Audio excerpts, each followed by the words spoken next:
नमस्कार, मी Ashish डुमने IPL biologicals तर्फे आपलं सहर्ष स्वागत करतो। आणि आज मी कांद्याच्या बियाण्याच्या प्लॉटमध्ये आहो।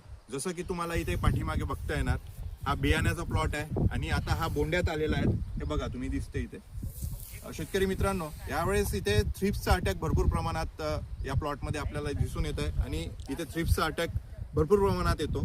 तर बघा याचा प्रादुर्भाव कसा दिसतो। बघा इथे हा थ्रिप्सने पूर्ण चाटलेला आहे। हे बघा, हे पूर्ण इथे थ्रिप्सने चाटलेला आहे। शिवाय हे पात जे आहेत हे पण इथे डॅमेज केलेली आहे आणि हे थ्रिप्स जे आहेत त्या आतमध्ये इथे लपून राहतात। जसं की इथे आतमध्ये आपल्याला इथे थ्रिप्स बघायला मिळतील। खूप हे बारीक असतात, डोळ्यांनी दिसत नाही।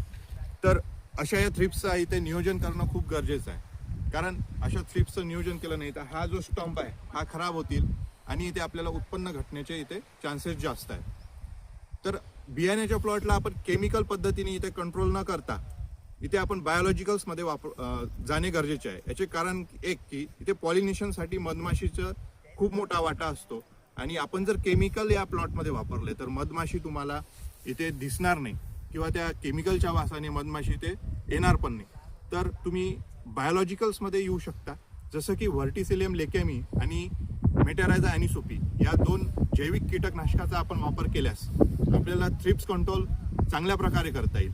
तुम्ही 1 ते 2 स्प्रे चिंब ओले करून घ्यायचे आहेत आणि तुम्ही चांगल्या प्रकारे स्प्रे जर केले तर तुम्हाला थ्रिप्स इथे कंट्रोल करता येईल।